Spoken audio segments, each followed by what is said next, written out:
policing as an institution, if we think about it as a theory, a group of individuals that get together, have that maintain the presence of law and order and like solve crimes like detectives are supposed to do, all that shit, and maybe even in certain instances make sure that certain antisocial people that are demonstrating violent antisocial urges need to stay away from the rest of society. That is valid. That has to exist.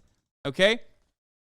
It does not matter if it's an anarchist, democratically organized formation of community watchers or whatever the fuck you want to call it. That has to still exist as a concept. I have always maintained that position. Okay? No matter what happens, you need some people to be like, hey, that's wrong. You can't do that. Don't break the rules. However, the way that policing works in the United States of America and globally, I would say, the way that policing works in a capitalist system is to side with the capital, to place the interests of capital over the interests of citizens. It says protect and serve, right?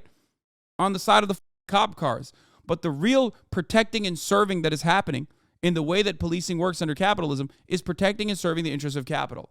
I am not the type of person who says like, no, I think our communities would be fine without any cops whatsoever. I've never maintained that position. I don't think that. There is, of course, going to be a place for people to maintain the presence of law and order. However, in a lot of black and brown communities and a lot of poor communities, the presence of police do not actually create a presence of law and order. It creates lawlessness and disorder. Okay? So that's one. In immediately, like off the bat, cops are not doing what they are theoretically supposed to do. But ultimately, the way to solve issues of violent crime, a lot of violent crime, property theft, grand larceny, these sorts of crimes, okay, or organized like retail theft or whatever that is not, you don't solve that by making cops get better guns, okay? By giving cops better guns, giving cops better weapons, or allowing them to murder people on sight. You solve that at the systemic level because the root cause of crime is socioeconomic conditions.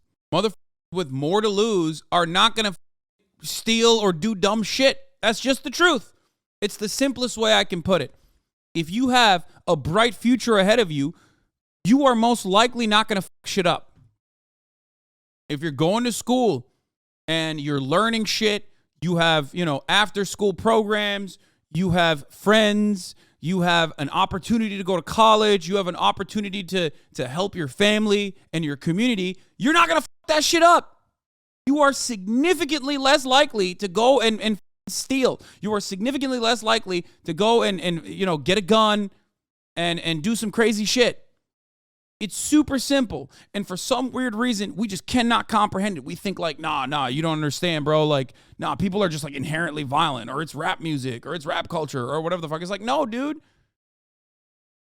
There are people in enclaves in this fucking country living in third world developing nation conditions. There are places in Alabama where black communities do not have working sewage systems, okay? That is a disaster. That is an injustice that has not been solved, and it is directly a consequence of our white supremacist foundations, okay? It's completely unacceptable, and we don't do anything about it. White-collar crime is as if not more common than street crime, though the societal damages are much higher. The system just doesn't care about it for the reason you state, protecting the interests of capital. Yeah, wage theft is the largest percentage of theft that happens, okay, across the board. Like, when you look at actual theft in this country, you would think like, oh man, cars are being stolen at crazy rates, Grand Theft Auto, right? Or property crime is happening at an alarming rate. No, motherfucker, it's wage theft. And it impacts pretty much every single person. And it's being done by pretty much every single employer. But because we live in a capitalist system, that is just completely cast aside. No one even thinks about it. It's like multiple X's too, like multipliers. Aaron Hernandez was a millionaire football player and killed people, right? He was well off and did bad shit. So I don't think it's 100% at all, but white supremacy, Lamont. Wait, what? Is that what you got out of what I just said to you? I understand that there's still motherfuckers who are going to do like antisocial, violent, psychopathic, criminal shit. I'm not saying you eliminate serial killers by eliminating poverty, dumbass. Also, you're literally talking about a dude whose brain was the size of a goddamn walnut as a consequence of being slammed into other 400-pound men for his entire adult life.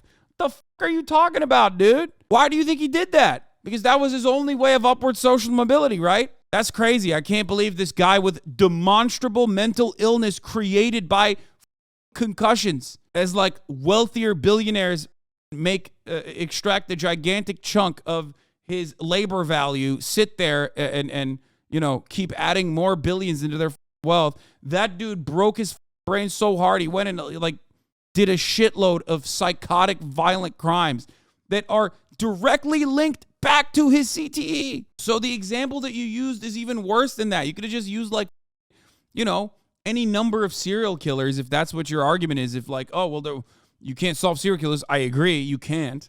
There's a lot of links as well between which groups in society are disenfranchised versus the ethnicity of the current combat sports champions. Back in the day, a lot of boxing champs were Jewish and Irish because they were so economically yeah. We use the poorest people in our society as like gladiators for our own personal entertainment. I mean, that much is pretty obvious, right?